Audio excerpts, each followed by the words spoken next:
Историјата е опасна. За нас, политиколозите, таа е особено опасна. Историјата крие неподносливи реалности.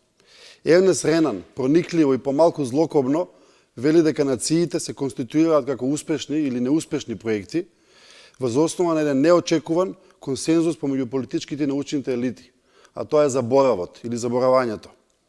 Или премолчен, а сепак конструиран договор дека некои работи, настани, дури цели историски епохи, треба да бидат заборавени и потурнати настрана. Настрана од мејнстримот, настрана од учебниците по историја, далеко од очите на јавноста. Воспротивно, ревносното проучување на темните страни на нацијата би ги соочило незините членови со непремостиви предизвици. Толку големи, што прашање дали би можело да се зборува за една нација или само за различни групи на луѓе под еден ист чадор. Примерот со режимот на Виши и антисемитското минато на Франција е еден таков пример. Колонијалното минато на европските сили од 17 и 18 век е друг пример. Дискриминацијата кон афроамериканците и останатите други е трет таков пример. Се чини дека и на Балканот историјата, барем она официјалната, е полна со такви заборави, темни петна и неискажани вистини. За некои од тие работи ќе разговараме на денешната дебата. Јас сум Гордан Георгиев, а денеска ми представува голема задоволство, брекол и возбуда да бидам домаќин на дебатата насловена како постои ли европско решение за македонско-бугарскиот јазол. Дебатата е организирана под покровителство на Фондацијата Отворено општество во копродукција со Телевизија 24. Учесници на дебатата во едни брекол невозможни ковид услови ќе бидат Улф Брумбауер, академски директор на Лајбниц Институтот за источни и југоисточни студии и раководител на Департманот за историја на Југоисточна и Источна Европа на Универзитетот во Регенсбург, Дарко Лейтне Стојанов, историчар во Институтот за национална историја во Скопје и проектен соработник на Австриската академија на науки во Виена, до неодамна член на заедничката мултидисциплинарна комисија за историски и образовни прашања, или како што ја познаваме од обете страни на македонската и бугарската јавност, македонско-бугарската историска комисија, и Чавдар Маринов, истражувач во Институтот за филозофија и социологија при Бугарската академија за науки. И посакувам топло, виртуелно добре дојде на моите гости вечерва. Добар ден. Покрај објективниот повод за оваа дебата, а тоа се актуелните политички случувања на релација Бугарија-Македонија, гарнирани со огромни дози на интерпретации на историјата, не само од страна на историчарите, туку буквално од страна на секој граѓанин од двете страни на границата. Дополнителен повод за оваа дебата е издавањето на втората едиција на книгата на Чавдар Маринов, насловена како Македонското прашање од 1944 година до денес. Деновиве издадена исто така или реиздадена исто така од Фондацијата Отворено општество Македонија. Тоа е оваа книга која што топло препорачувам не само за историчарите, туку и за сите проучувачи на општествените науки или за граѓаните кои што ги интересира историјата, да разоткриат еден друг тип на историја која што доаѓа од онаја страна на границата, која што ние често сме научени да перцепираме како во најстрашна варијанта хостилна или непријателска, или барем не беневолентна како што би требало да биде. Првото прашање или отварањето на дебатата ќе го почнам токму со Чавдар Маринов. Оваа книга, господине Маринов, издадена прв пат, мислам, 2010 година, а се нарекува Македонското прашање од 1944 година до денеска. Дали тоа денес, во 2010 година, кога издадена книгата, и ова денеска, во 2020 година, во светло на настаните, особено последните настани помеѓу Бугарија и Македонија, е истото тоа денес. Дали може да направите некаква паралела и што во меѓувреме се случи, како се успеа да се затегнат политичко-историските релации помеѓу Бугарија и Македонија? Благодаря на Гордан Георгиев. Благодаря на Фондација Отворено општество за организацијата на този дебат и разбира се най-вече за второто вече издание на моята монографија врху македонски въпрос от 1944 до днес. Сърдечно благодаря. Мисля, че Така надявам се тази книга да бъде и интересна, и полезна за македонската публика. За съжаление, мога да констатирам само, че книгата не изгуби по никакъв начин своята актуалност от първата си публикация на френски език през 2010 година, вече преди 10 години. Четейки книгата, човек може да бъде почти шокиран до каква степен едни и същи въпроси, едни и същи теми идват отново и отново в билатералните разговори между български и македонски политици, между български и македонски интелектуалци, още от времето на социализма, наистина до днешен ден. Преди точно 50 години, в началото на ноември на 1970 година, е една от най-интересните срещи на български и югославски ръководители, по време на която се дискутира македонския въпрос между двете страни. Стига се до същите аргументи от българска страна, същите теми, средновековната история, Самуил, в последствие Възраждането през 19 век и така нататък. Спомням си, че единствено само югославският представител Велко Влахович казва: мисля, че хората ще ни се смеят за това, което говорим, след 30 или 50 години. Ето, минаха 50 години, минали са 50 години, половин век от тази среща на 9-10 ноември 1970 година. За съжаление, мога само да констатирам, че все още малко са хората, които се смеят на този тип спорове. Как се стигна до тази нова вълна на българо-македонски полемики? Мисля, че да, съществуват конюнктурни причини, които са свързани с днешното правителство на власт в България, но има и по-дългосрочни причини, има и средносрочни причини. Може да се каже, че българо-македонските отношения еволюираха в една така доста негативна посока още преди около 9 години. Аз бих казал, че това се случи особено покрай споровете около филма "Трето полувреме", които започнаха още през 2011 година, т.е. още преди филма да бъде пуснат по киноекраните. Мисля, че това беше моментът, в който българската политика изостави обичайната си до този момент от независимостта на Македония насетне, патронизираща и, би казал, инфантилизираща линия спрямо Македония. Имам предвид линия от типа на да, България безрезервно винаги ще помага на Македония за нейното еврочленство, за реализирането на нейните външнополитически стремежи, като някакси идеята беше, че с така една подобна патронизираща позиция, която патронизираща, защото се очакваше някакси македонците в този процес, така да се каже, да прогледнат историческата истина. Да разберат в някакъв момент, че те в крайна сметка са потомци на българи, които говорят форма на български език. Това очевидно не се случи. Това не се случи и мисля, че българската политика, българските експертни среди по македонския въпрос и българската политическа класа някак се изнерви, бих казал. И това нервиране стана ясно през 2011 година, още повече от вече миналата година с рамковата позиция на българското правителство, декларацията на българския парламент. За съжаление, това, до което се стигна, е една политика, така да се каже, от гръцки тип, на директен натиск върху Македония, с оглед това Македония да най-накрая да признае тази историческа истина, за която през цялото време говори българската страна и върху която тя смята, че има монопол. Добро. Веднаш ќе прејдеме на она што мене ми се чини дека е сршта на дебатата, која што мислам дека барем од оваа страна на границата, од македонска страна, не успеавме да разбереме на време. Дека всушност сршта на дебатата е природата на нацијата или раѓањето на нацијата.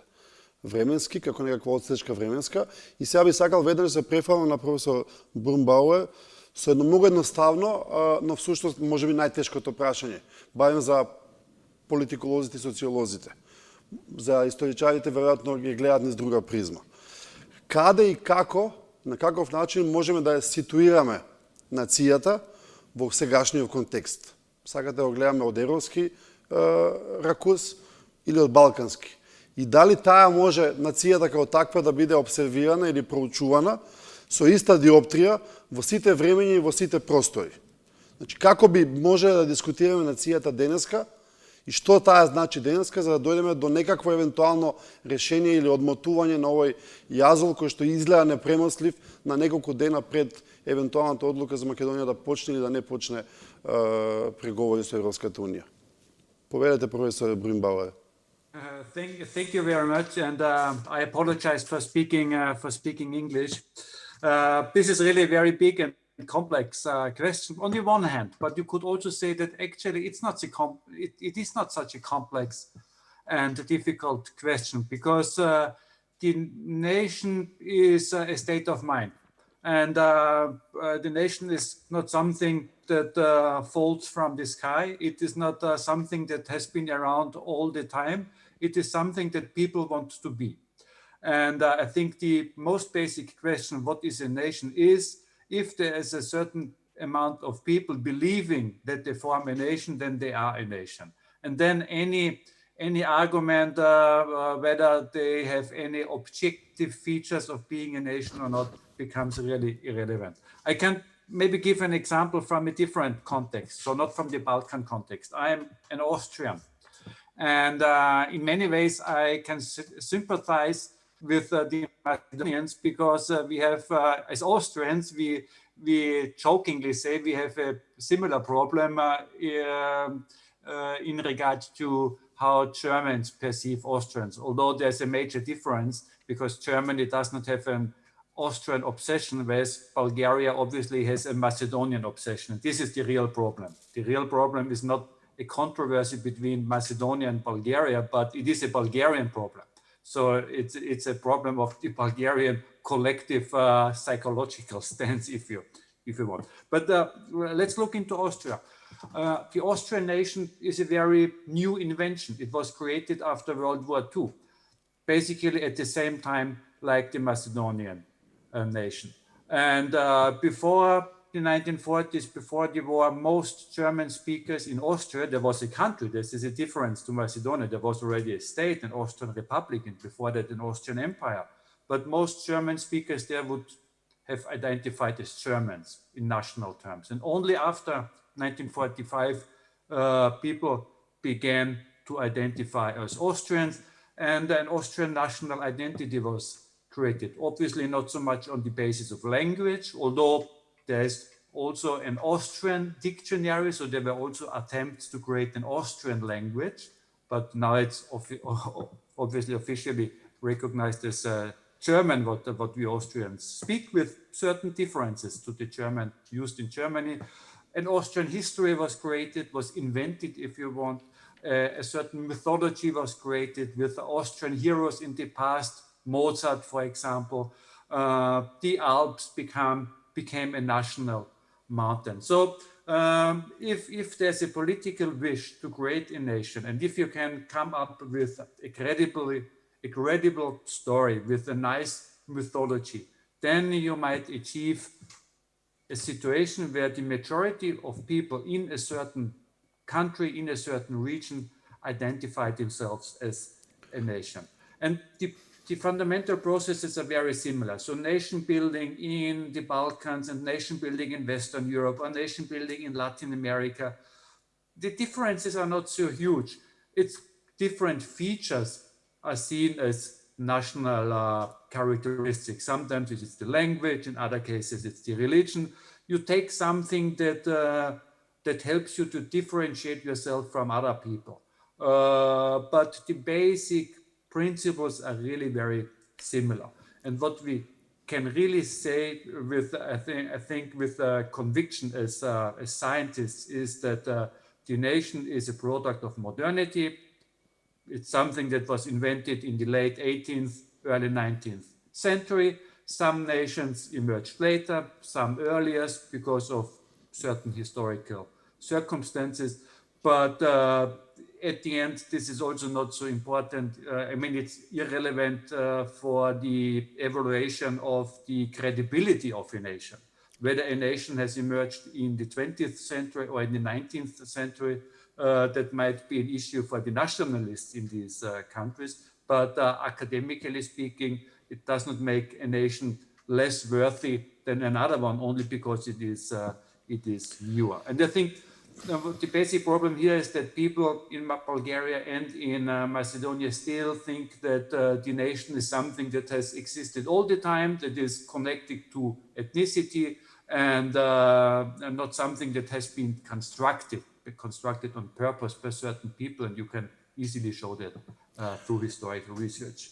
Професоре Брумбауер, толку релаксирано раскажувате за тоа каква е нацијата, што е нацијата, дека мала е разликата помеѓу кога настанала една нација и друга. Би рекле една така австрийско-виенска лежерност извира од вас.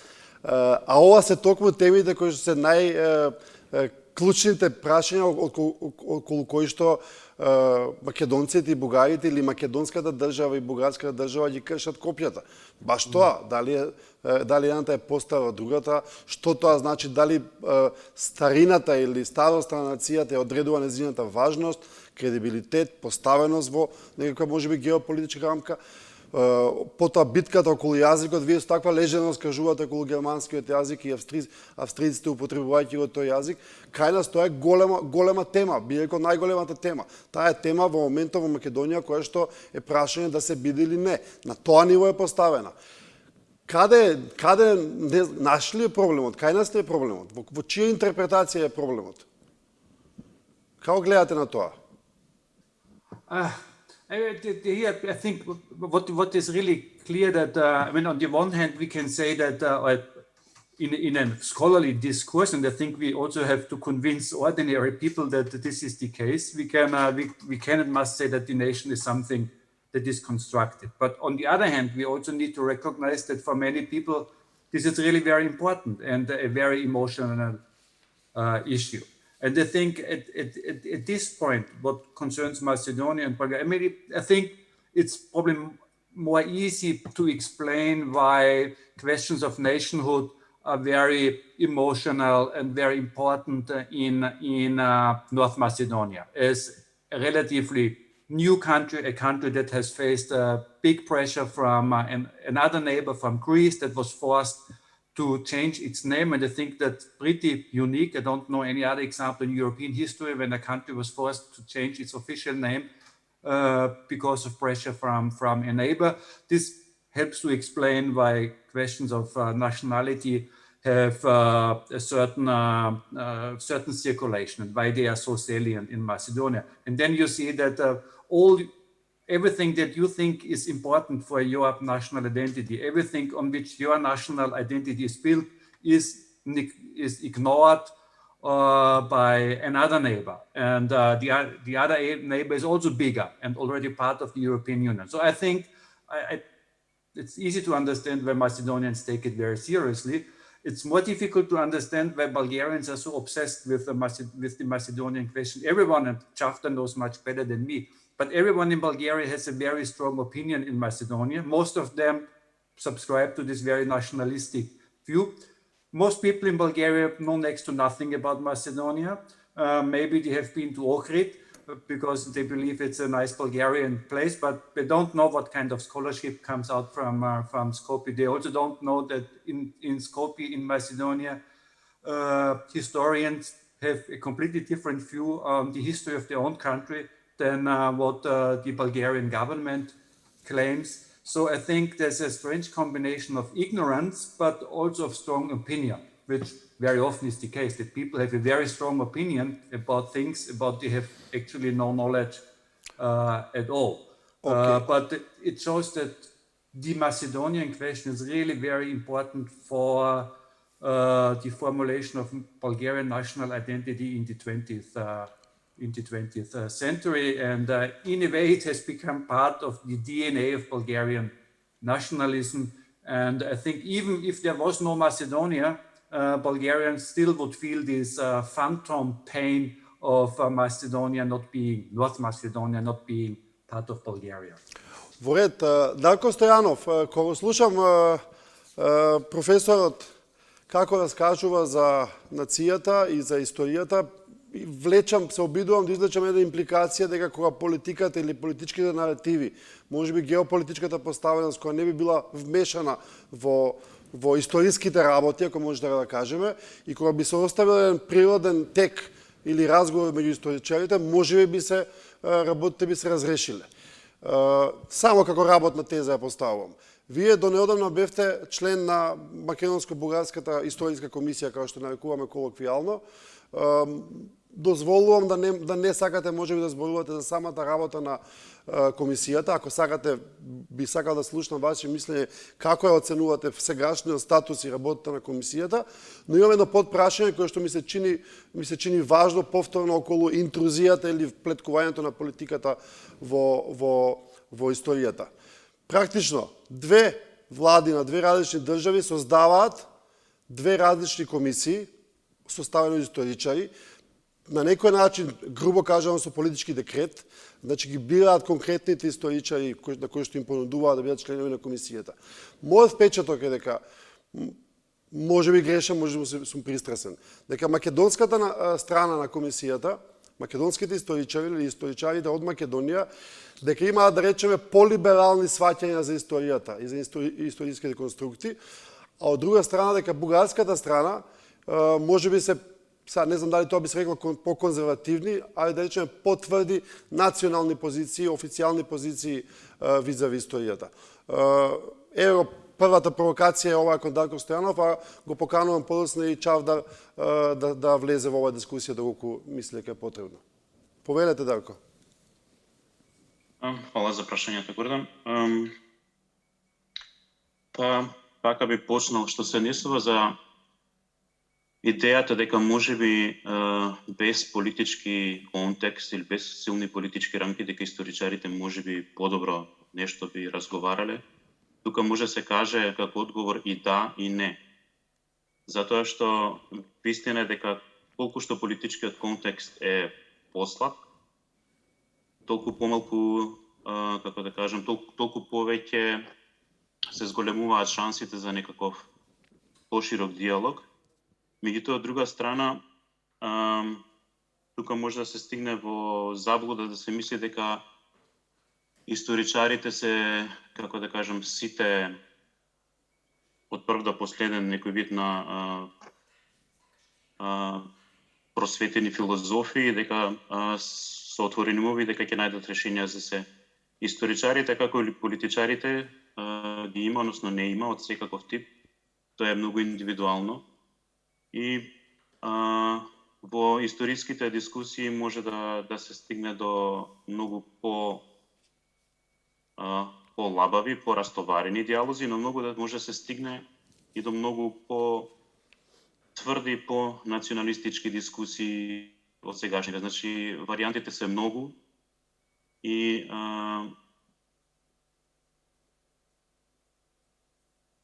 одлучувачки. Значи, све зависи од едноставно Да. Иако секогаш се разбира лично предпочитам да работам во услови без политичка рамка, меѓутоа голем е неизбежен во секоја држава во светот. Учебници, наставни програми и планови се создаваат во министерства, се одобруваат од министри, така што има една, да речем, нормализирана доза на политички контекст во работата. Што се однесува до статусот и работата на комисијата во овој момент, прво не би коментирал затоа што когаш точно не уведнели во моментот, и второ, знам дека колегите работат интензивно во еден доста сложен контекст и ја ценам нивната работа, така што ќе останува наскоро да пратиме или што се случува, меѓутоа јас верувам во нивната работа. Што се несува до составот на комисијата, тоа прашање беше и во медиумите неколку пати дискутирано уште од почетокот на работата на комисијата. Би било неблагодарно јас да оценувам каков е составот на комисијата, ќе биде многу субјективно. Но бидејќи мислам дека во суштина историографската продукција во Македонија и во Бугарија е доста слична. Така да не би сакал да ставам да мерам две страни во историографски и символички конфликт. Иако на крајот по моето мислење да би рекол дека за одредена нијанса, да речеме, македонскиот тим е нешто полиберален или да речеме со малку поинакви парадигми, малку поинакви концептуални сваќања за историјата, меѓутоа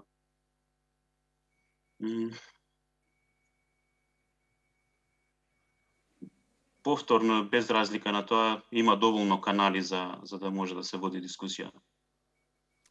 Добро.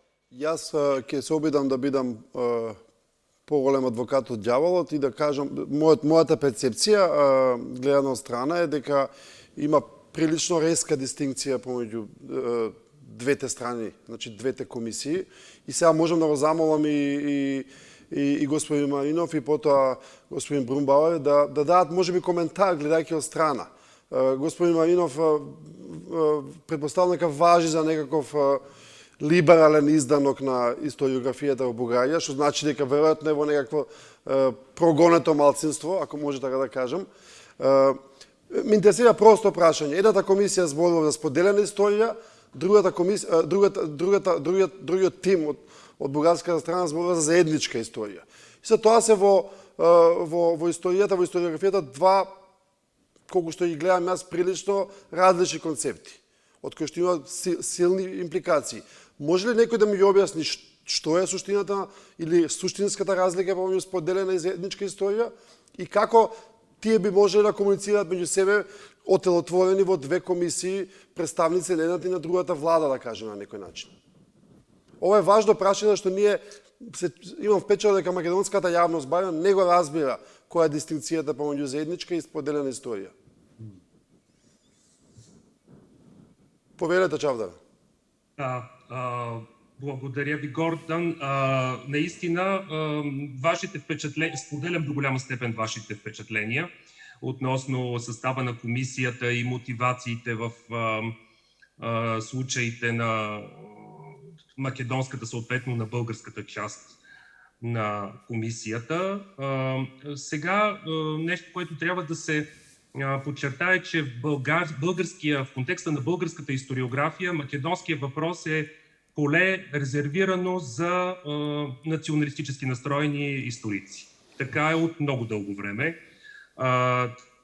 Някакви алтернативни и да речем либерални гледища относно македонския въпрос наистина представляват едно доста крехко малцинство в контекста на българската историография. Същевременно македонската комисия представлявана от историци, които работят върху различни теми. Османската епоха, например, върху всъщност целият спектър на това, което се схваща като национална история в Македония, и не само национална история.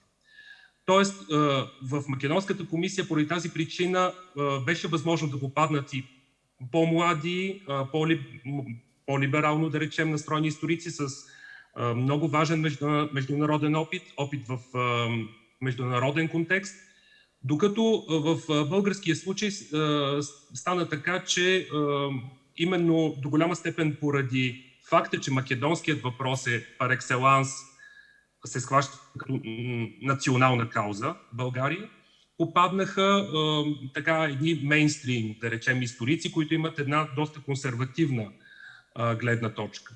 По други теми, да речем, османския период, политиката към мюсюлманските малцинства в България от края на 19 век насам. Имаме и по-либерално мислещи историци, но за съжаление по отношение на Македония това е доста рядко. Относно понятията обща или заедничка, както е македонска история или споделена история, самите тези понятия имат различни дефиниции. Аз самият съм и така съиздател на една поредица, която се наричаше точно преплетените истории на Балканите, в която ние говорихме за преплетена история, споделена история. Същевременно българската част от комисията, както вие отбелязвате, предпочита да говори за обща или заедничка история. Аз лично смятам, че е въпрос на дефиниция по какъв начин точно ще дефинираме, примерно, понятието обща история. Ясно е, че българските историци в комисията я разбират просто като българска история. Тоест, реално македонците в случая са изнудени да признаят, че тяхната история е реално история на българите до 1944-45 година. Аз лично иначе нямам такъв проблем с понятието обща история, но общата история за мен не е проста история. Общата история е също така една комплексна история и наистина тази обща история на България и на Македония, всъщност тя е общата история на българският и на българската и на македонската идентичност, които се развиват за дълго време в близки връзки, те са силно свързани. Българският исторически наратив, българската национална идеология е в някаква значителна степен конструирана от хора от Македония. Да, наистина с българска идентичност, но хора родени на места като Кукуш, Костурските села, Щип, Скопие, Битоля, Охрид, така нататък. От друга страна, самият македонски исторически наратив е, според мен, до голяма степен формиран от хора, са възпитани в български училища, в български дух. Дори такива, които, примерно през междувоенния период, вече имат много ясна македонска национална идентичност. Отново те възприемат и те адаптират един български наратив, който вече така има някакъв каноничен статус в българския контекст. От тук идват и всички тези проблеми, както отбеляза и професор Брунбауер. Да, някакси Македония взема някакво много съществено място в българската национална идеология. И то не просто като някаква територия за експанзия, а именно поради факта, че до голяма степен самият български национализъм е конструиран и от македонци. Разбира се, това реално не означава нищо повече от факта, че както идентичностите, така и на национализмите са динамични категории, които се променят във времето. Еволюират, не са статични. Ситуацията днес не е същата като ситуацията преди 100 или преди 120 години. Това са елементарни факти, които, за съжаление, много български историци все още някакси не биха могли не могат да приемат. Добро, тук имам подпрашање, ама не сакам да изгледам пристрасен во целата тема, сакам да се обидам да водиме конструктивна дебата. И сега, како мене повторно ме зачудува, ме вчудено видува всушност начинот на кој се перцепира оваа дебата во Македонија и во Бугарија со таква жестина, а вашата перспектива е прилично релаксирање околу кога се конструирани нациите, како се конструираат, дека не е важно дали е 30, 40, дури 100 години пред или после, дека самата нација е еден state of mind или едно чувство интимно на секој поединец, или како го викаат плебисцит, секојдневен плебисцит. И сега ме интересира, често велите и тројцата во вашите дискусии дека нацијата е мит. Професор Брунбауер, кој ќе каже мит во Македонија или за граѓаните кои што не нужно треба да се историчари или политиколози, филозофи, социолози, митот подразбира нешто што е невистинито. Значи некоја лага. И конечно митос од грчки е приказна, измислена приказна во принцип. Како ќе го објасните тоа дека нацијата е мит, дека е измислена, дека е конструкт? А ние толку ја осеќаме жестоко, толку ја сакаме, или толку ја мразиме другата, толку сме поврзани со неа, толку сакаме да се чуваме, спремни сме да одиме во војни за неа, да се бориме и така натаму, зборувам историски. И малку ни звучи далеко од реалноста кога професионален историчар или историограф ќе ни каже дека таа е измислена. И немој да се возбудувате толку многу бидејќи е измислена категорија.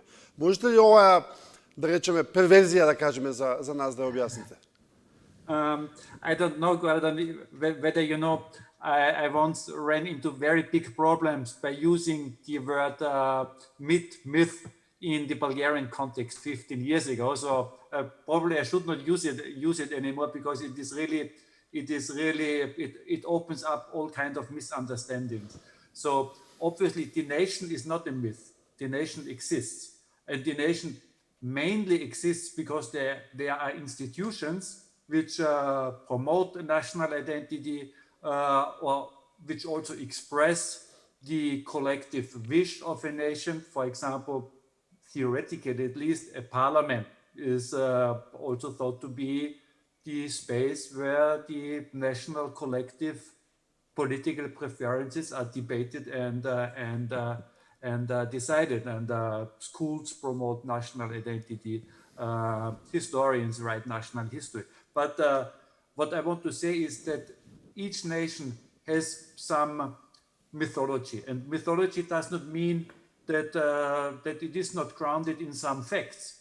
Mozart did live, but Mozart did not think of himself as an Austrian composer.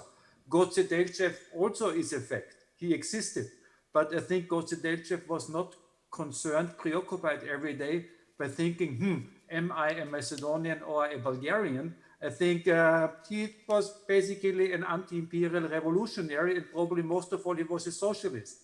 But only retrospectively, nations create a mythology, picking up some facts, sometimes also invented things, but very often facts, real events, real personalities, and then create a history that then creates a continuity, so that the nation can claim that, well, we are not a recent product, but we are the product of a long history. This is what I mean by mythology. So in the academic discourse, myth does not mean that we are talking about something that does not exist, but we are talking about a certain way, a certain pattern, how we look into the past, a pattern that is not very scientific. But basically, it's also not necessarily bad. So there's nothing bad in constructing a certain mythology.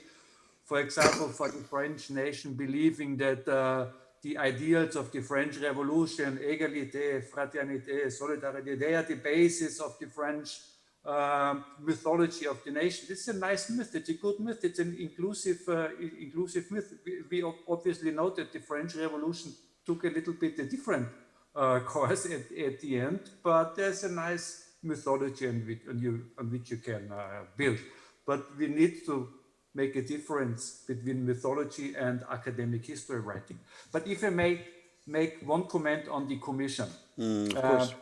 as an outside observer. So we know this kind of historical bilateral commissions, especially from the context of Germany's troubled past with its neighbors.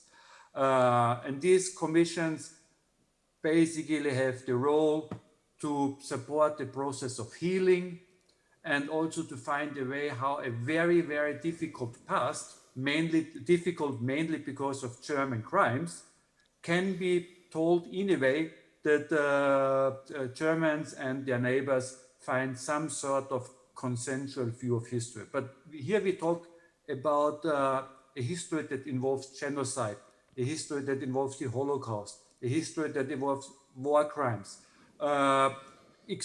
forced expulsion of Germans after the war. So these are substantive issues. These are things over which you really can struggle. But for an outside observer, having a commission, which obviously I'm simplifying facts, having a commission that is commissioned by the government, by the Bulgarian mainly, to think about was Gocedelchev Bulgarian or Macedonian, and obviously the Bulgarian government knows the answer.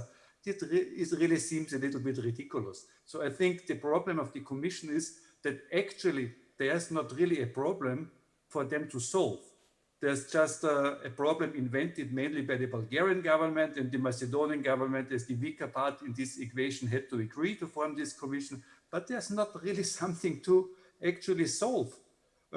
It's totally fine. I think Macedonians can live with the fact that the Bulgarians believe that Gocedelchev was a Bulgarian, and you can make, and it's also, he called himself a Bulgarian, and the Bulgarians should learn to live with the fact that for the Macedonians, Gocedelchev was a Macedonian, because you can also argue, well, obviously politically, probably more oriented towards some form of autonomous Macedonia, and ethnic identity was not very important for him. So there are different truths, and I think this is something that people have to learn. There's not one history, that there are different interpretations of history, and this is why we speak of shared history. We need to accept that people can have different interpretations of history, but they still share the history. They should not struggle over it. They should not force another people to accept this as their own interpretation as their own.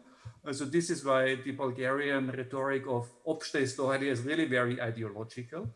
But there's no need to struggle. There's no need to fight. These are really in the big universe of things, very, very small questions. And I think political energy on both sides would be better focused on, would be better served if it focuses on some substantial issues.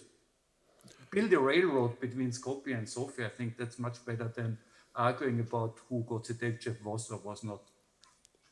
Ама чекайте сега. Вие велите, ако добро разбирам, дека ако може го поземам, веројатно е тоа Черчил кој што го има кажано, дека ако сакате да не решите некој проблем, направете комисија, така? Сакате да кажете дека таа е направена за да не го и реши проблемите? Трябва да имате проблеми, но тук няма проблем. Това е проблем. Тук има комисия без проблем. Добро. Дали може би Дарко Стојанов би сакал да коментира на ова или ќе се воздржи?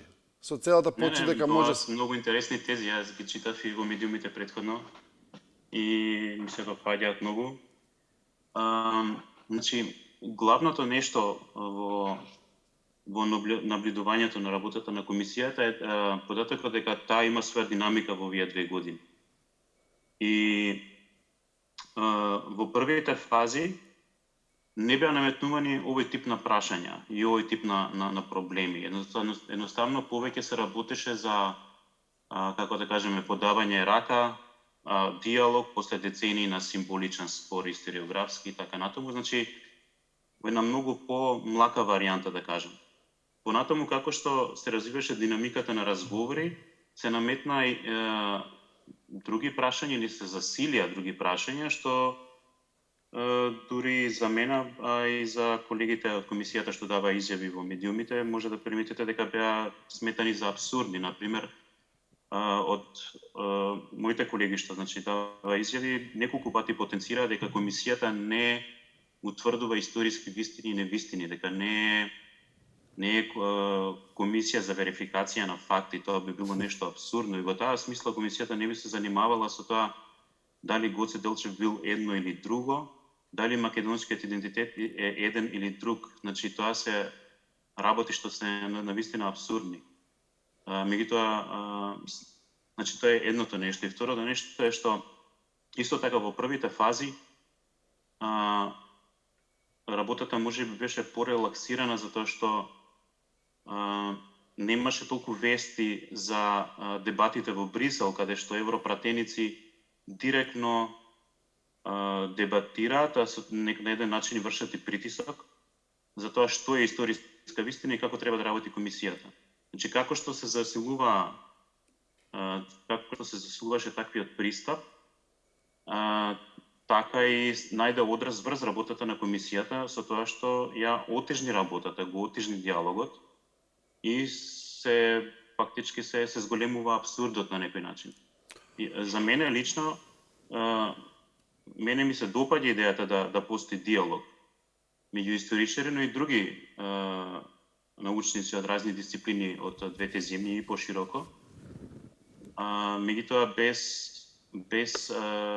притисоци, без изискување на признавање и такви нешта, бидејќи тоа е исто така едно од абсурдите, бидејќи терминот признавање во историската професија не постои. Значи човек признава нешто кога е во полициска станица или на суд. И професорот Брумбауер добро напиша во една колумна пред неколку месеци дека македонските историчари подеднакво имаат право да пишуваат глупости како бугарските историчари. Значи, вистина е дека и во двете земји има простор што да се подобри, како да се подобри, меѓутоа секако не во рамки на некакво се признавање и на некаков притисок дека до таа дата мора да се донесе тоа и така натаму. Значи тоа не е начинот на кој што историјачарите генерално работат. Тоа спрема тоа не може така да работат ниту во комисијата. Би сакал само да се навратам на уште едно нешто, бидејќи зборувавте за мит, односно за политички мит. Значи, во секојдневниот говор често пати луѓето кога зборуваат мислат дека политичкиот мит е нешто што се заснова на лага или се заснова на манипулација или пак некакво претерување. Меѓутоа во политичката филозофија митот и конкретно историскиот мит не мора да е заснован на едното или другото или нешто измеѓу. Човек може и со да речеме вистинити тврдења, за познат прашалник, да создаде политички мит. Работата е што митот е нешто што за човекот обично го мапира светот околу него, значи ја мапира средината за да може полесно да се ориентира и истовремено му дава смисла на поединецот што би правил во таа средина и кој е неговото место, неговата улога, неговото значење во таквиот свет во кој што постои. Значи му дава смисла на неговите акции. И сето тоа може да биде многу позитивно, но може да биде многу негативно. Професорот спомна позитивни примери, и јас се согласувам целосно, но може да има и негативни примери.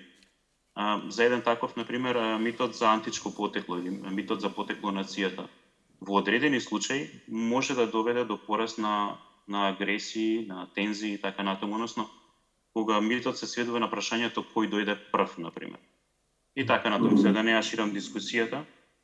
Меѓутоа, да, нациите не се мит, меѓутоа својата кохезивност, значи внатре во групата често пати ја градат врз база на политички митови. Што ќе правиме со митовите е наша работа, нели? Јас гласам за тоа да ги анализираме, деконструираме и разбереме за да можеме подоцна да се насмееме, односно да не ги прифаќаме така лесно. Тоа е сериозна амбиција и бидејќи толку многу ја сакаме нацијата, толку многу ги сакаме митовите, толку уживаме во нив и добрите и лошите митови. Само една мала овоземска би рекол едно прашање, ако можеме со Чавдар Маринов евентуално да го расчистиме неговото мислење какво е. Дарко Стојанов спомна околу дека нешто се случило во последно време, дека комисијата работела со релативно добро темпо и навистина беше таков впечатокот. И јас имав напишал неколку колумни на таа тема дека имав впечаток дека добро оди работата во последните до пред неколку месеци. Дали можеме да расчистиме дилемата, прашањето кое што во Македонија прилично отворено се зборува, мислам дека можеби дури е спинувано или забрзано од страна на владата, да кажеме, дека всушност ова прашање е Бугарија го отвара на таков жесток начин заради изборите кои што доаѓаат веќе следната година. Можеме ли ова прашање, ова тензија да го третираме како еден вид на манипулација или еден вид на гарнирање или зголемена жестокост во пресред на изборите во Бугарија, или тоа постои и не треба да го негираме како такво? Да, сигурно съществува такава промяна, такава еволюция в работата на комисията. При всички положения Дарко Стоянов е тук има доста по-достоверна информация от мен, информация от първа ръка. Със сигурност влияе актуалния политически контекст в България, предстоящите избори и така нататък. Но страхувам се, че още от самото начало, именно този избор на български участници в комисията показваше идеята на една идея на българската власт, която е именно идеята да се защитава някаква българска историческа истина, да се установява и да защитава и съответно да се налага на македонците, именно както казва Дарко Стоянов, да я признаят. Да я признаят действително като в един полицейски участък. Мисля, че в тази гледна точка от самото начало този избор на членове на комисията не предизвика у мен особена надежда за бъдещия ход на комисията. Така че всички тези компликации в последствие за мен бяха до голяма степен очаквани. За съжаление, наистина има такъв основен проблем. Това, което и професор Брунбауер изтъкна, това е комисия наистина без ясна задача. За какво става дума? Ясно е, че македонската страна е в слаба позиция. От нея може би има един искрен стремеж за постигане на някакво разбирателство върху конкретни въпроси. Примерно учебниците по история, премахване на елементи на говор на омразата в учебниците по история. Подобни конкретни моменти. В българския случай ние виждаме от самото начало формирането през тази комисия на една българска военна част, която трябва да защитава нашите догматични истини за историята. И за съжаление, всъщност случай на тази комисия, именно поради тази причина, няма нищо общо с европейски прецеденти, като да речем френско-германската или полско-германските комисии за учебниците и преподаването на история, защото в тамошния контекст наистина, освен че става дума за едно много тежко минало, свързано с, както изтъкна професор Брунбауер, с много тежко травматично наследство, геноциди и така нататък, в френско-германския случай поне ние виждаме един опит при всички положения за надминаване на националистическите стереотипи, за преразглеждане, критично, рефлексивно преразглеждане на на собствения исторически канон. Нещо, което определено в случая на българската част на комисията напълно отсъства.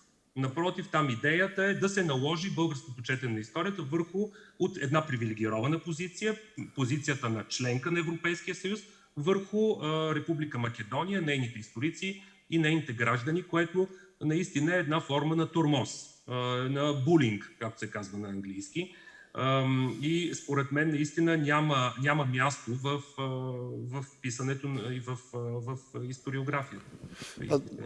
Добро, ама знаете како? Имаме два типа на рововски позиции, барем од оваа страна така изгледаат, од македонската страна, два типа на рововски позиции во Бугарија. Првата е, ако може да кажеме, бугарската комисија, и втората е парламентот, т.е. политичката елита која што донесе практично со акламација, како се нарекуваше декларацијата или меморандумот, кој што прилично жестоко ги бетонира позициите на бугарската држава.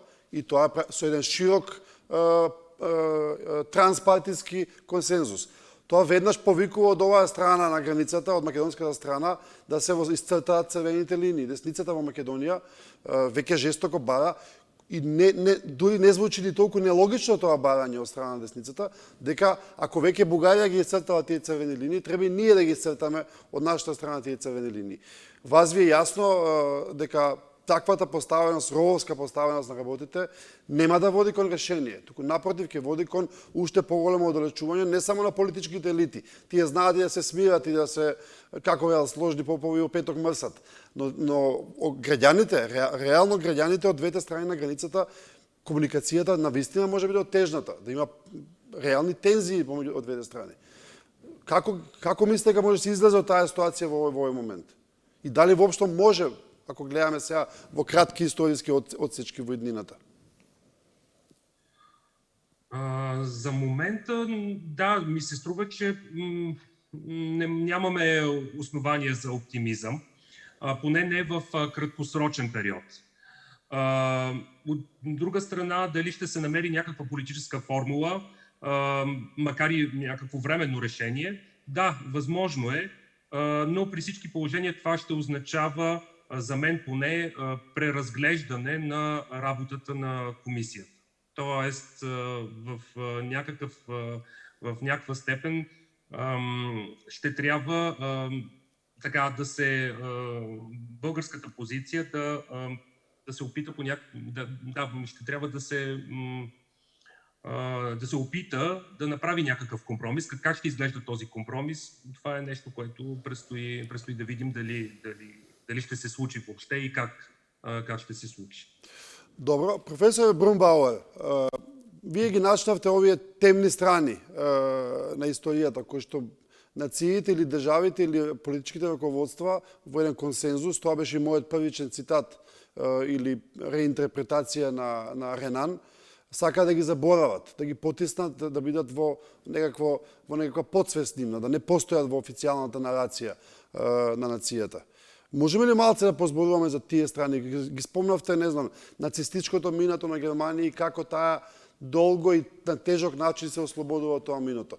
Ќе ви кажам зошто. Во Македонија, можеби токму после тоа се зголеми на некој начин тензијата после филмот Трето полувреме, се отвори темата која што претходно не била отворена во македонската јавност околу улогата на Бугарија, како вели нашата историографија, окупаторска Бугарија за време на Втората светска војна. И каква била таа улога? Каква била улогата на Бугарија како соработник или сојузник на нацистичка Германија? Темни петна во македонската историографија или историја во овој момент не може ми текнат, освен тоа што сме обвинети дека крадеме делови од историјата и така натаму и така, или е коминтерновска творба. Како овие темни петна или темни јазли да се разврзат? Како тие се дискутираат? Можно ли е две нации да комуницираат на еден достоинствен, нормален начин, пријателски начин, без да ги отворат тие петна, а потоа да ги затворат ако треба? Very good question, and probably this is actually the fundamental problem. Judging from the experience of Germany's bilateral commissions with its neighbors, this was not an easy process as well. I mean, first of all, it took Germany really very long to really account for Nazi crimes, especially then also with regard to Eastern Europe. And these questions, for example, how to interpret the expulsion of Germans from Poland and from Czechoslovakia after the war, they are still pretty sensitive, and because these are also very politicized questions in these countries, in Poland, in the Czech Republic. So this is certainly not an easy process. But in this case, I mean, I think this will, if you want to find really a zadacha za komisията, then I think talking about, for example, the two periods of occupation of the territory of what today is North Macedonia by Bulgaria in World War II, maybe even annexation, which is not actually even clear. So there's a real research problem. How shall we interpret Bulgarian occupation during World War II? Was it occupation? Was it already annexation? So there are some real historical questions. There are also, I think, still some facts that are not really fully revealed. So that would be a real good task for a joint commission. And I do think I'm not so pessimistic. I think it's the composition of the commission maybe is a problem, and this was already mentioned.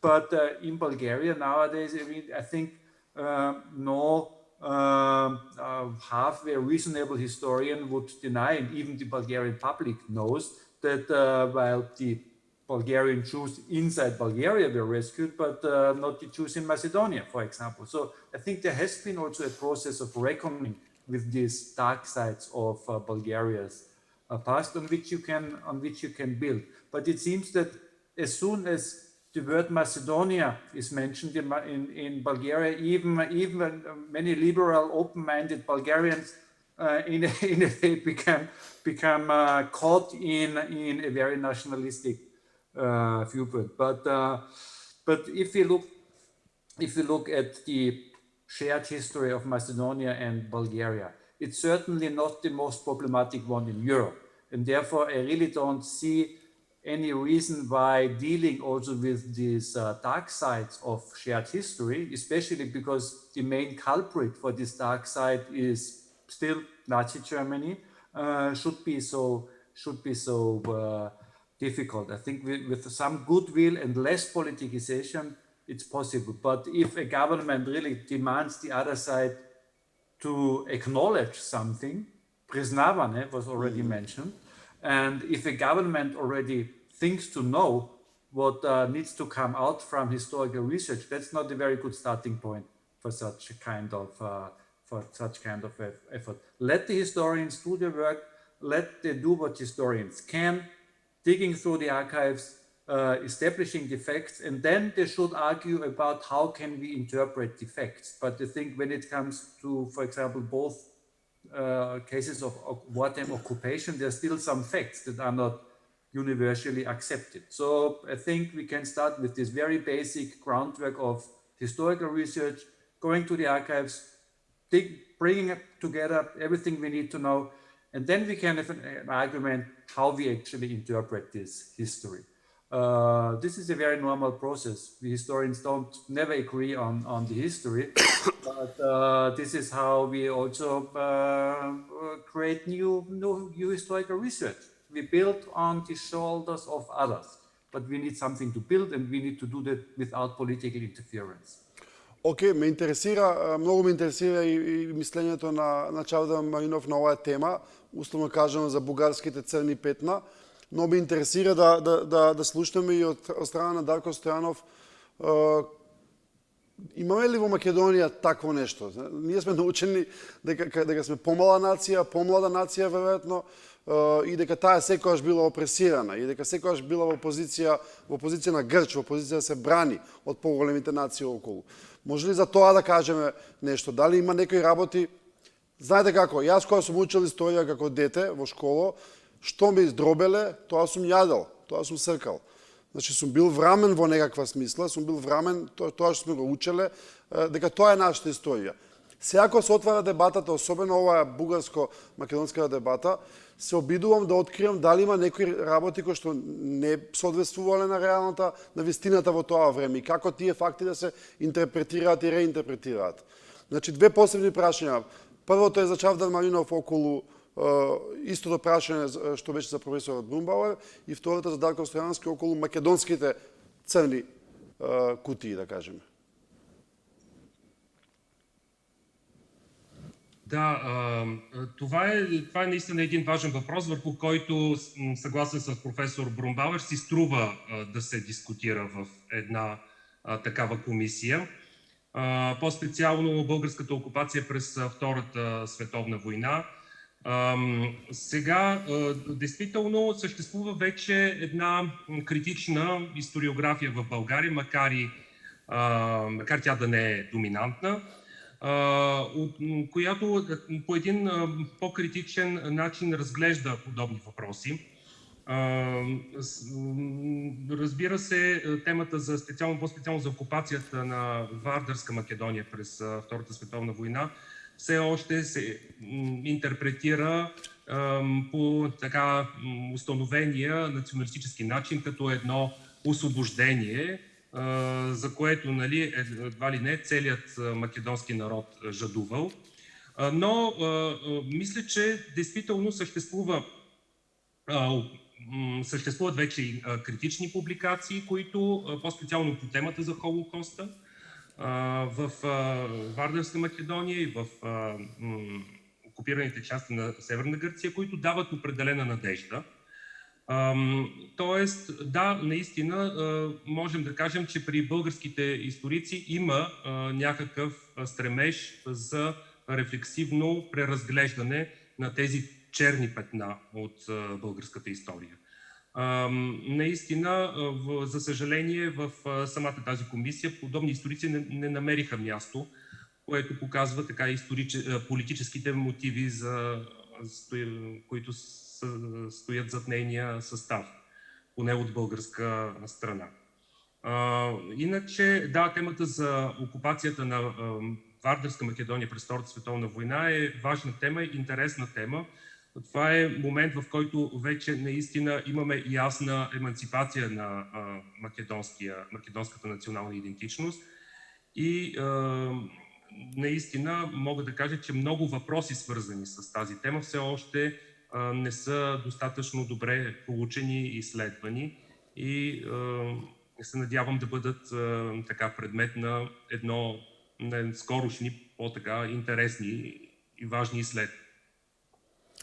Благодаря. Повелете, Дарко? Значи, црни петна. Значи, мислам дека каде што има луѓе има и црни петна. Сега, Што не ги знаеме ние како припадници на македонската нација. Треба многу читање и треба некој тоа да го напише. Добро. Значи, морам две работи прво да кажам. Првата е дека историчар мора да биде критичен, значи мора да има критичка мисла. Би рекол автокритичен, иако тоа е многу чуден термин во случајов. И второто нешто е дека сепак не сум стручњак за модерната историја и поновите периоди. Значи не можам да кажам дека сум тоа што ќе го кажам доаѓа од мои истражувања, не е така.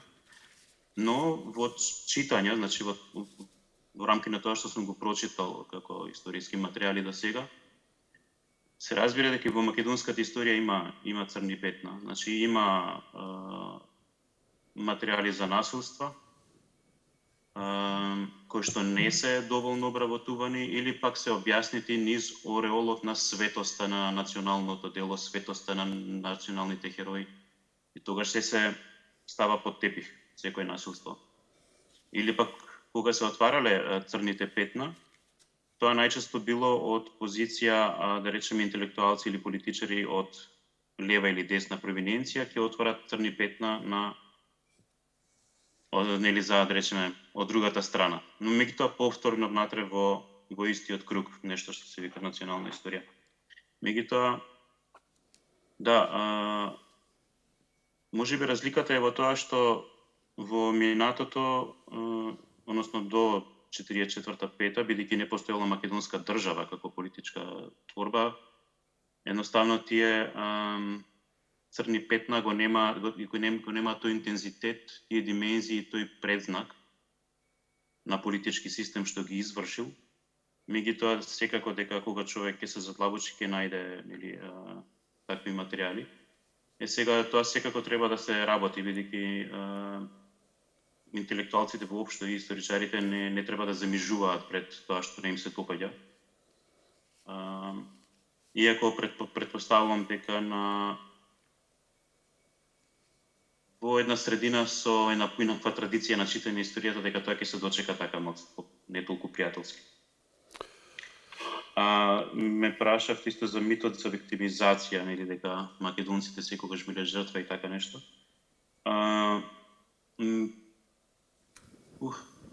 Ми се чини дека митот за виктимизација е најголемиот историски политички мит во македонската историографија. Иако мразам да го користам тој термин, треба поинако да се изразам, бидејќи не верувам во национални историографии. Меѓутоа во продукцијата, историската продукција на македонски јазик, вклучително и во учебниците за историја, митот за виктимизација е доста силен. Едноставно, тоа понатаму создава чувство уште од млади години дека ние, без разлика сега тоа како ќе го сватиме тоа ние, сме секогаш биле жртва на овие, на оние и така натаму. Трагичното тука е, мислам, први парадоксалното е што кога ќе отидете од другата страна на планината во некоја друга држава, ќе видите дека луѓето имаат такви мислења за својата заедница, за својата историја. После другата планина во другата држава исто така. Фактички имаме еден регион каде што сите веруваат дека се најголема жртва во историјата. Второто нешто, во митот за виктимизација, постои една опасност да тој потенцијал да тоа преголемо верување дека заедницата е жртва може да доведе до позиција на чувство за морална супериорност.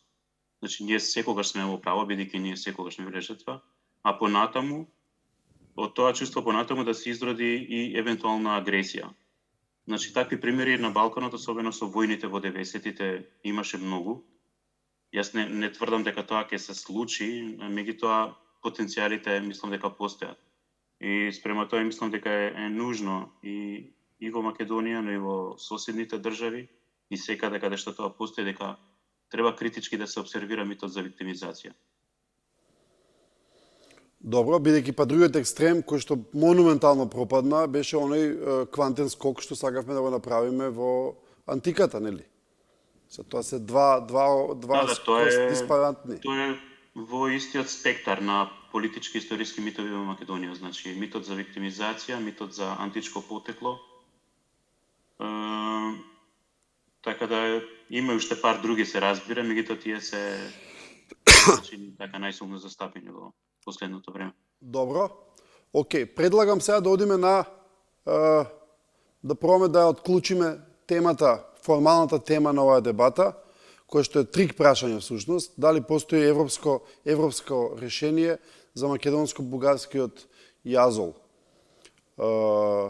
Европско во смисла на споделување на европски вредности и како тоа е решено во Европа и поземување на приказни искуства, наративи од европските, условно кажано, демократии кон кои што тежнееме, зборувам сега за Македонија, но и за Бугарија, без разлика што е членка на Европската унија. И од друга страна европско во тврда политичка смисла, дали може Европската унија која што споделува одредени вредности да помогне во решавањето на ова прашање со цел, политичка цел, Македонија да почне преговори.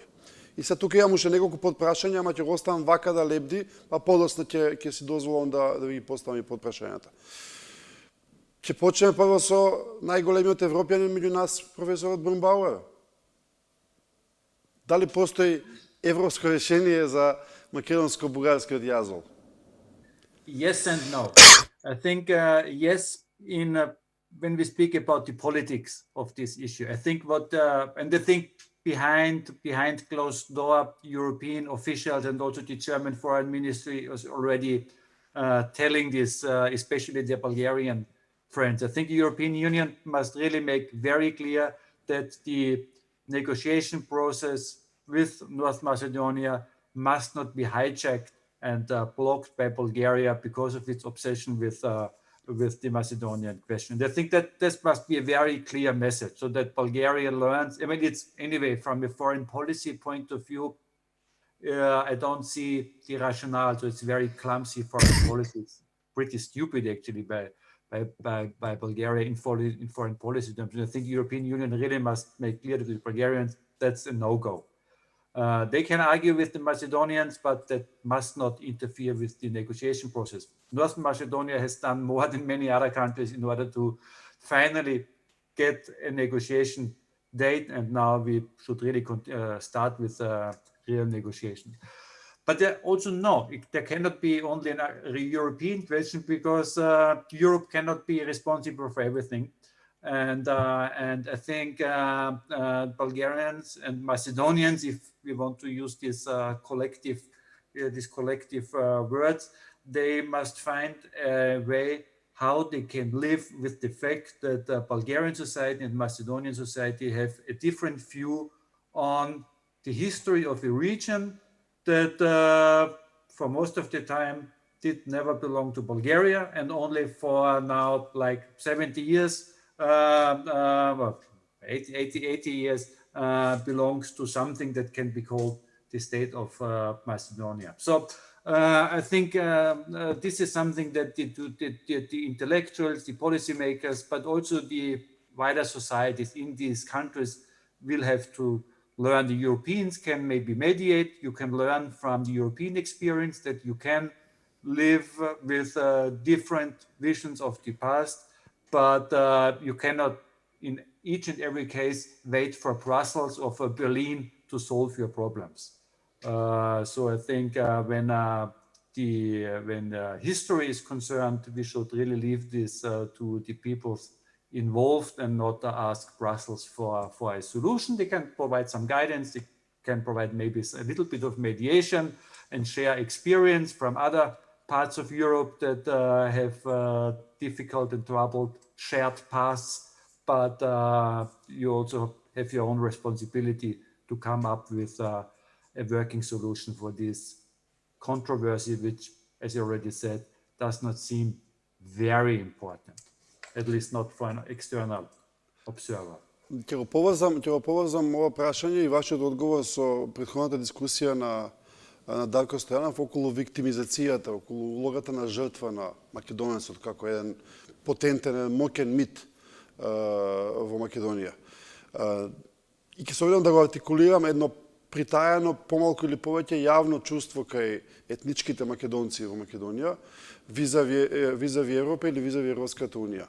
Значи, тоа чувство на жртва дека Европа, која што, ќе се разбира, ќе кажам во максимално стереотипно, која што цело време не учи или се обидува да ни наметне европски вредности, дека не ги разбира нашите фрустрации визави една членка на Европската Унија, која што од позиција на сила наметнува своја приказна, или свој наратив, или своја вистина. И тоа е прилично голема фрустрација кај македонците во овој момент, од една страна, од друга страна, и ова прашање после ќе важи за сите, за која Европа зборуваме во моментот, една унија во која што улогата на нацијата, особено со овие десничарските движења и успонот на десничарските партии, или ревајвалот на нацијата, никогаш не бил поголем во барем последните 50 години.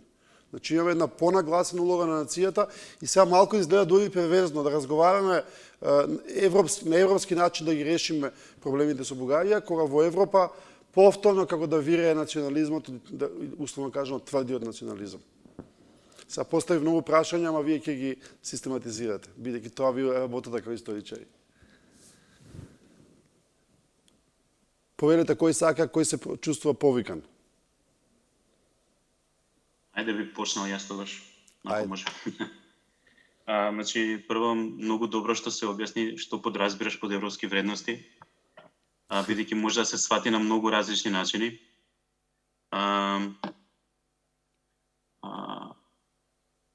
Дури, значи, да не влегувам во широка дебата критичка за тоа зошто некои европски вредности се европски, а други не, и како се тоа изгледа, малце чудно, но еве во контекст на искуствата во Европа и во контекст на тоа што се промовира теоретски како вредности, мислам дека како прво, значи доколку се има политичка волја,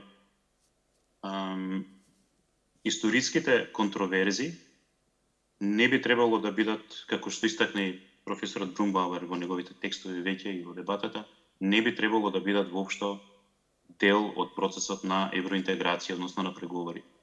Значи, ово го кажувам како историчар, значи како човек од таа струка, не сум можел некогаш во животот да замислам дека историска дебата може да биде дел на одлука да или не за некој политички процес. Значи, тоа е многу чудно нешто. Мислам, пријателски разговори, подавање рака секако, меѓутоа овој тип на акција не.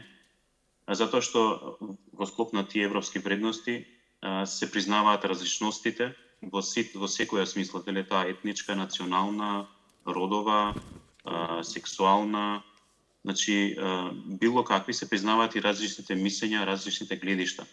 Значи тоа што луѓе имаат различни мислења за одредени моменти или ликови во историјата не треба да е пречка стварно не треба никому да му пречи. Значи само по таа една основа, да речеме, прифаќање на различностите, би сакал да верувам дека овој процес би завршил позитивно за македонската евроинтеграција. Од друга страна, постои нешто што се вика брутална политичка борба, односи на моќ, каде што немам лични искуства. но ќе видиме како тоа ќе се реши наскоро. Да, тоа би било. Океј, благодарам. Да, извини. Гордан, уште едно нешто сакав да кажам. Да, зошто на почетокот се замислив околу изразот европски вредности. Тој израз исто така може да стане дел од современа митологија. И можеби е. И може да се искористи многу позитивно и многу негативно. Во конкретниот случај каде што од една држава, значи се наметнува од позиција на моќ дека треба да се прифатат одредени историски наративи доколку сакаме тоа и тоа и тоа. Дел од објаснувањето на таквата позиција беше дека македонската нација е создадена во време на тоталитаризам. И тоа е многу интересно поигрување со тоа што се верува дека се европски вредности, затоа што во модерните европски вредности многу пати се инсистира на осуда и критика на тоталитаризмите и на Холокаустот. Тоа се како две големи теми, кои што се важни за современата европска демократија. И приметувам дека, како да кажам, овие политички ставови, кои што, впрочем, дел од нив постоели што во време на 60-тите години, време на Тодор Живков, истите тие ставови денеска се зацврстуваат, но со таква европска амбалажа, како што реков, со идејата наводно дека македонската нација е творба на еден тоталитарен систем. Така да тоа е таквиот став за мене е поигрување со европските вредности, не треба да ја одржли. Во ред. Чавдар Маринов, дали ако се согласуваме воопшто дека постои некаков ревайвал на нацијата сватена во тесна смисла, во една статична смисла, во една тврда смисла, ако може да се каже, во Европа, дали тој ревайвал создава плодно тло или почва Европа да не може да ги разбере или да не сака да ги разбере, или делови од Европа, делови од државите членки на Европа да не сака да ги разберат проблемите со кои се соочуваме ние и бугарите. Или бугарската влада и македонската влада, ако може да се обидам да го стегнам. Да, със сигурност съществуват доста по-тежки и важни проблеми за Европейския съюз по-настоящем, отколкото българо-македонския спор. Можете да си представите, освен всичко, което се случва напоследък, включително COVID-19 и така нататък, проблемите, които съществуват през последните години в държави като Унгария, като Полша и така нататък. От тази гледна точка българо-македонския спор е по-скоро една периферна тема, една доста маргинална тема за европейските институции. Но до каква степен, връщайки се към въпроса, до каква степен съществува така европейско решение в твърдия смисъл на думата, т.е. до каква степен Европа би могла да изиграе, дори чрез известен натиск, от който вече се оплакват политици като Каракачанов в България, до каква степен тя би могла с един натиск в добрия смисъл на думата да спомогне за решаване на този спор.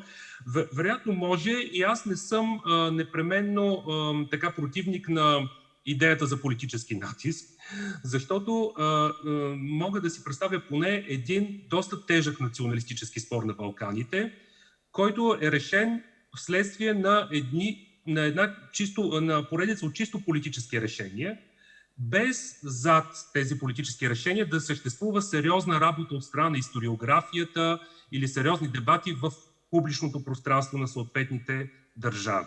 И това е българо-гръцкия националистичен конфликт, който е доста по-тежък от българско-македонския, доста по-дълго съществувал назад в историята. Реално става дума за един националистически спор, който започва с самото изграждане на българска нация през 19 век. Доста интимно свързане с темата за църковната борба,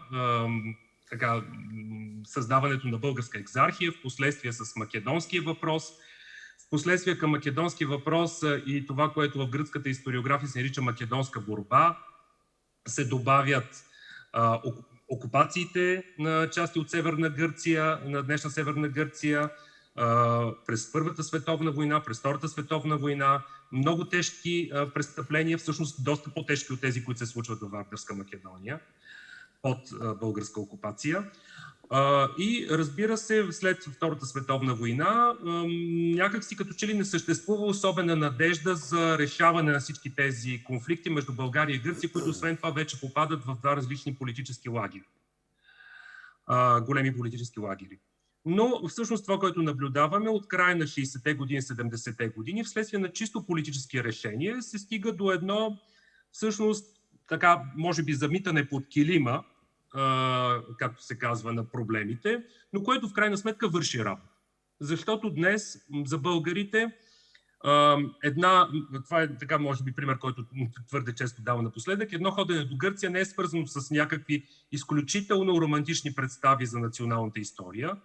Българите не търсят там, да речем, българския град Кукуш, а търсят ваканция на Халкидики, грубо казано. Но искам да кажа, че вследствие на чисто политически решения всъщност може да се дойде до едно релаксиране на общия контекст, което, разбира се, в доста по-дългосрочен период да спомогне и за преодоляване на съответните клишета, на съответните схематизми в националните исторически разкази и за така създаване на повече връзки на ниво гражданско общество, на повече контакти между обикновените хора, които да доведат съответно до релативизиране и до едно постепенно преразглеждане на цялото това травматично наследство от минало.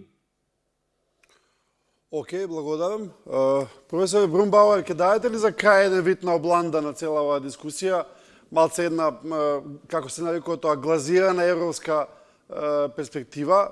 Мене ме интересира, например, дали може би паѓа на памет некако можно конкретна паралела или некакво решение кое што е исползувано во историјата на Европа, зборам во рецентната историја, особено пост војната, пост Втора светска војна, некаков вид на модус или начин како би можеле да се подадат рацете од двете страни. При тоа, политичко решение може да се случи, но тоа може да не биде трајно.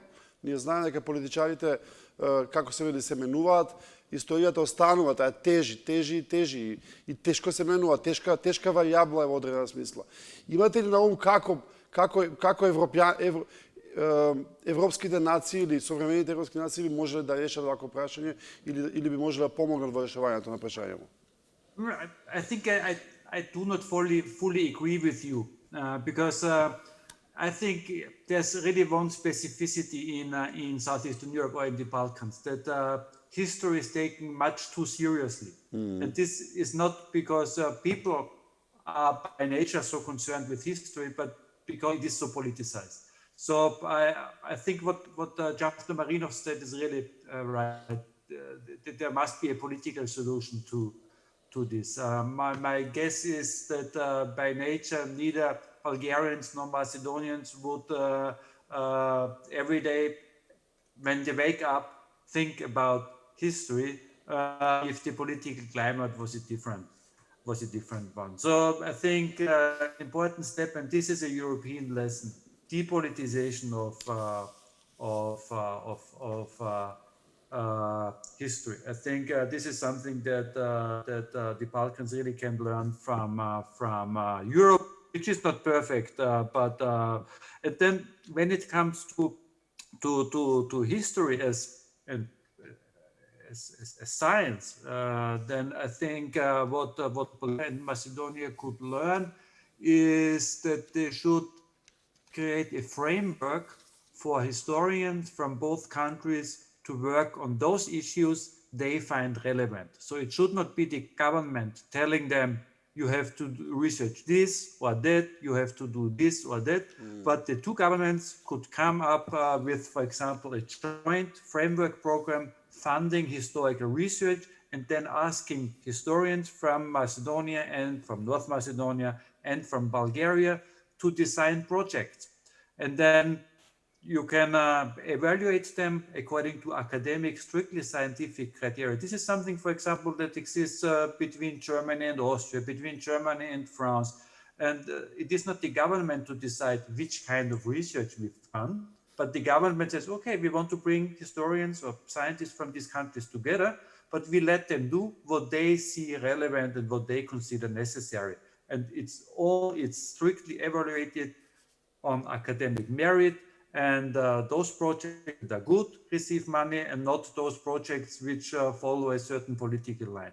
I think these are some, this is a small step. It doesn't involve necessarily a lot of money, but it would probably be much more productive than imposing a certain interpretation on a commission or a certain political task on a commission, which does not consist of policymakers, but where then historians feel that they have to defend their national point of view. So that's not rocket science. There are things that you can do, and once the political pressure is relaxed, I think people will start thinking about these issues in a very different way. It also become more relaxed because there are really more important things than history. I mean, I'm a historian. I believe that history is the most important thing in the world, but actually it is not. And I think people have other concerns. And if Bulgarians then go to Ohrid just because they want to enjoy this wonderful scenery and this wonderful landscape and this wonderful lake, and not because they want to feel to be in the old capital of the Bulgarian Empire, then you would already have achieved a lot. Улф Брумбауер, Чавдар Маринов и Дарко Стојанов, ви благодарам за вашето учество на оваа виртуелна и мислам дека важна дебата во која што секако не ги затворивме темите, но барем некои теми отворивме, барем некои работи можеби ги осветливме, дадовме еден друг сноп на светлина и можеби ќе биде една капка во океанот на недоразбирања, особено во последно време помеѓу бугарската и македонска, би рекол, пред се политичка, но и историографска страна. Се надам се гледам во друга прилика, вие сега кога се гледате низ призмата на науката, на дебатите, стручните дебати, и мислам дека е добро вакви дебати да постојат и за пошироката јавност, за да може да и граѓаните на обете држави да имаат едно поизострено чувство каде се наоѓаат манипулациите, каде се наоѓа рациото, за на крајот на краиштата сите создадеме еден став кој што би може да ги приближи двете страни. Благодарам уште еднаш, поздрав и до следно видување. Поздрав. Поздрав.